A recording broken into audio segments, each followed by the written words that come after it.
ভাই ব্লগ চলে। মেসি তো গোট, এটা তো চিনেন ভাই। মেসি যাইতেছে ভাই, মেসি যাইতেছে। আমাদের মেসি কিন্তু সব জায়গায়।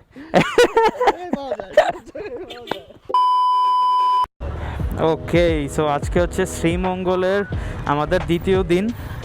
এখানে একটা মানে ভালোই নাস্তার জায়গা আছে, সেটা হচ্ছে ওটার নাম খুবই ফানি, লন্ডন রেস্টুরেন্ট।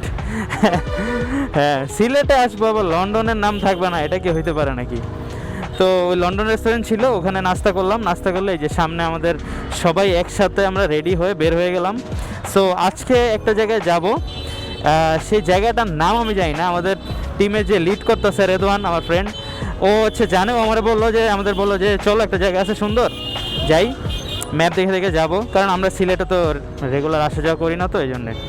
সো যাইতেছি, দেখি হোপফুলি ভালো একটা জায়গায় আমরা পৌঁছাবো। আর সামনে অনেক সুন্দর সুন্দর রাস্তা আছে, যেটা আমরা কালকে গেছিলাম। হর্ন দিতেছে পাগলের মতো। সুন্দর সুন্দর রাস্তা আছে, যেটার কয়েকটা ভিডিও আমি করছি, সেগুলো পেজে হোপফুলি দিয়ে দিব। আর হ্যাঁ, আজকে উদ্দেশ্য একটাই, যে সুন্দর একটা জায়গায় যাব, ঘুরবো, আর আপনাদেরকেও দেখাবো ইনশাল্লাহ। সো ওকে, দিনটা শুরু করা যাক, লেটস গো। সো সামনে জাহানাপু আছে। সো সিলেটে যখন আমরা ঢুকছি তখনই জাহানাপুর একটা আনফর্চুনেটলি অ্যাক্সিডেন্ট হয়ে গেছিলো। বাট মোটামুটি ভালোই ব্যথা পাইছে, বাট মেজর তেমন একটা ব্যথা পায় নাই, আলহামদুলিল্লাহ, ভাগ্য ভালো ছিল। টুকটাক আসলে ট্যুরে একটু এগুলো হয়, এগুলো আসলে মানায় নিয়ে চলতে হয়। সো এগুলো হইলে আপনারা যারা নতুন নতুন ট্যুর করবেন, যদি কোনো একটা অ্যাক্সিডেন্ট হয় বা কোনো একটা ইনসিডেন্ট হয়, কোনো সময় মন খারাপ করবেন না, কারণ এগুলো হচ্ছে একটা পার্ট, এগুলো হবেই একটা ট্যুরে। একটা ট্যুর কোনো সময় 100% অনেক ভালো যায় না, একটু আপস অ্যান্ড ডাউনস থাকেই। এই তো আমার ফ্রেন্ড অনেক সামনে চলে গেছে, আমার একটু পুংপাং করতে হবে, যা দেখতেছি।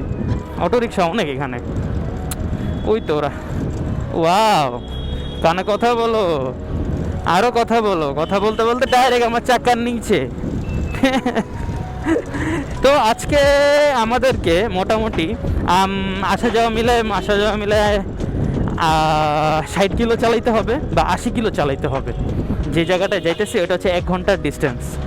আপনারা যখন ট্যুরে যাবেন, আপনাদের টিমমেটদের অবশ্যই খেয়াল রাখবেন যে পিছন দিয়ে তারা আসতেছে নাকি, কোনো সমস্যা হলো নাকি, যে কোনো কিছু হতে পারে। সবাই সবসময় একসাথে থাকবেন, একটা ডিস্টেন্স মেনটেন করে। তো আমার পিছিয়ে যে আছে, এটা হচ্ছে তার ফার্স্ট ট্যুর বাইকে, তো একটু নার্ভাস ছিল, বাট আমি হচ্ছে তাকে সামনে পিছে একদম খেয়াল করতে করতেই নিয়ে আসছি। কারণ রেদওয়ান সামনে যে আছে, টিম লিড করতেছে, তার তো একার পক্ষে সম্ভব না সবাইকে একসাথে দেখে শুনে দেখার। তো আমার টিমমেটদের খেয়াল রাখতে হবে যে সবাই একসাথে আসি। আমাদের সাথে আরেকটা বাইক ছিল, ভাইয়া হচ্ছে বললো যে একটু রেস্ট নেই, তার খারাপ লাগতেছে, তো এই জন্য বলবো ঠিক আছে, সে রেস্ট নেই, আমরা একটু ঘুরে আসি। এই তো এটা হচ্ছে শ্রীমঙ্গলের চা বাগান, অনেক বড়, ঠিক আছে, যত দূর চোখ যায় তত দূর হচ্ছে চা বাগান। এখানেও আছে, মানে দুই পাশেই চা বাগান আর মাঝখানে রাস্তা। তো শ্রীমঙ্গলের এই যে এরিয়াটা আছে, এই এরিয়াটা বিকালের দিকে অনেক মানুষ থাকে, মানে লোকাল, তারপরে ট্যুরিস্ট, এই যে এগুলো, এখানে আরও অনেক স্টল বসে খাবারের। তো লোকাল ট্যুরিস্ট সবাই এখানে আসে, ঘোরাঘুরি করে। ভিতরে আরও অনেক সুন্দর সুন্দর জায়গা আছে, তো ভিতরে ছোট ছোট ক্যাফেসও আছে, যদিও ওটাকে ক্যাফে বলা যায় না, ঢাকায় ক্যাফে বলতে বলতে অভ্যাস হয়ে গেছে। ভিতরে ওটা হচ্ছে ছোট ছোট আপনার হচ্ছে কি বলে, রেস্টুরেন্ট আছে, একদম ওপেন, তো ভালোই, খারাপ না। সো আমরা এখন যেটার ভিতরে যাইতেছি সেটা হচ্ছে বাংলাদেশ চা গবেষণা ইনস্টিটিউট। এখানে চা নিয়ে রিসার্চ করে, আশেপাশে চা বাগান দিয়ে ভরা। তো এখানে নাকি অনেকে আসে, তাই আমরা বললাম আমরাও ভিতরে এসে ঘুরে যাই। জায়গাটা নাকি খুব সুন্দর, আসলে জায়গাটা খুব সুন্দর। ভিতরে স্টাফ কোয়ার্টার আছে, ভিতরে অনেক সুন্দর সুন্দর বিল্ডিং আছে চা বাগানের মাঝখানে। তো ভালোই লাগে জিনিসগুলো দেখতে। এটা হচ্ছে ফুলছেড়া টি গার্ডেন, ঠিক আছে। তো ফুলছেড়া টি গার্ডেনের রাস্তা এই একটাই, একদম সোজা যতদূর দেখবেন ততদূর শুধু চা বাগান, চারপাশেই চা বাগানের শেষ নাই সিলেটে। যতদূর যাইতেছি শুধু চা বাগান আর চা বাগান। তো চেকপোস্টে আমাদেরকে বললো যে রাস্তায় দাঁড়াইতে না, মানে নর্মালি বেশি একটা মানুষকে ঢুকতে দেয় না। আমরা ট্যুরিস্ট বাইক নিয়ে আসছি, তাই হচ্ছে বলছে যে আপনারা যান, বাট হচ্ছে রাস্তায় দাঁড়াবেন না, ঠিক আছে। এখন দাঁড়ায় আছি হচ্ছে কালীঘাট পোস্ট অফিস, মানে এটা হচ্ছে টি গার্ডেন মূলত। সো ওখানে হচ্ছে সবাই আছে, ছবি টবি তুলতেছে। এটা হচ্ছে মানে চা বাগানের একদম লাস্ট পয়েন্ট। আমরা আর আগাবো না, কারণ ভিতরে আরও অনেক কিছুই আছে। আমরা যেখানে যাওয়ার জন্য আসছিলাম সেখানেই যাব, তো সেখানেই যাব। এখানে সবাই ছবি তুলতেছে, খুব সুন্দর জায়গা। ওই পিছনে আরও বড় বড় পাহাড় আছে, চা বাগান আছে, তো ওখানে যাব না।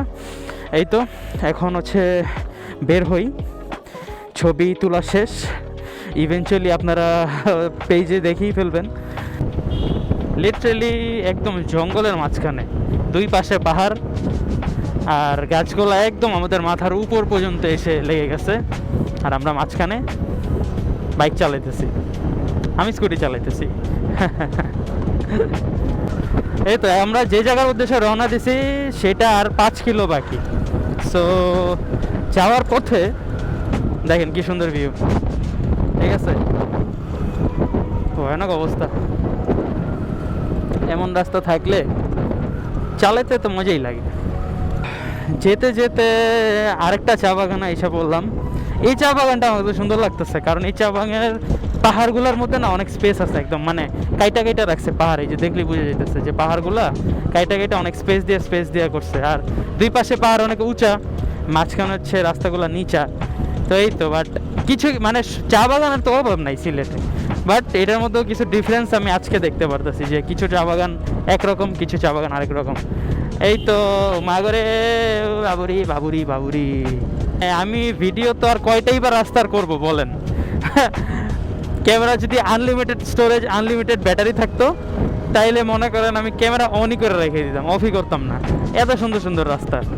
তো আমরা এখন আছি হচ্ছে এই চা বাগানে। মূলত এতক্ষণ রাস্তায় যেটা দেখছেন, আমরা চা বাগানেই ঘুরতে আসছিলাম, বাট এটা হচ্ছে মানে আরও ভিতরের দিকে, শ্রীমঙ্গলের একদম ভিতরের দিকে চা বাগানগুলোর মধ্যে এটা একটা। তো ছবি টবি তুললাম, কিছু ভিডিও করলাম। তো এখন নেক্সট প্ল্যান হচ্ছে ভিতরে আরেকটু ঘুরে, যেহেতু অনেক গরম পড়ছে, ভিতরে আরেকটু ঘোরাঘুরি করে এরপর হচ্ছে আমাদের হোটেলের ওদিকে একটা সুইমিং পুল আছে, ওখান থেকে একটু ভিতরে। সো একটু সুইমিং পুলে যাওয়াই লাগে, কারণ অনেক গরম লাগতেছে। আর আবহাওয়া যতটুকু মনে করছিলাম একটু ঠান্ডা ঠান্ডা হবে, সেটা না। এতক্ষণ হচ্ছে আমরা পাহাড়ের মধ্যে, ঠিক আছে, কোন পাহাড়ের উপরে যেন বসে আমরা জাস্ট একটু আড্ডা দিতেছিলাম, রেস্ট করতেছিলাম, কারণ হচ্ছে অনেক গরম পড়ছে।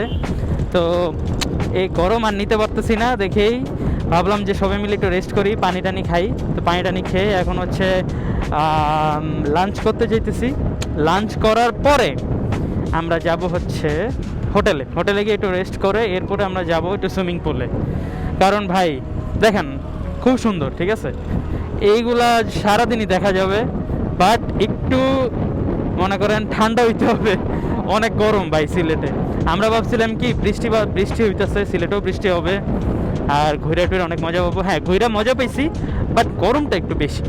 তো এই জন্যে এখন যাব হচ্ছে হোটেলে রেস্টে, মানে এখন যাব হচ্ছে খেতে, খাওয়া দাওয়া করে হোটেলে যাব, রেস্ট করব, সুইমিং পুল যাব। এরপরে হোপফুলি আপনাদের সাথে দেখা হবে, আর যদি দেখা না হয় তাহলে পরের দিন ডিরেক্ট ঢাকার উদ্দেশ্যে রওনা দিব, তখন দেখা হবে। সো ততদিন পর্যন্ত ভালো থাকবেন, সুস্থ থাকবেন, আল্লাহ হাফেজ।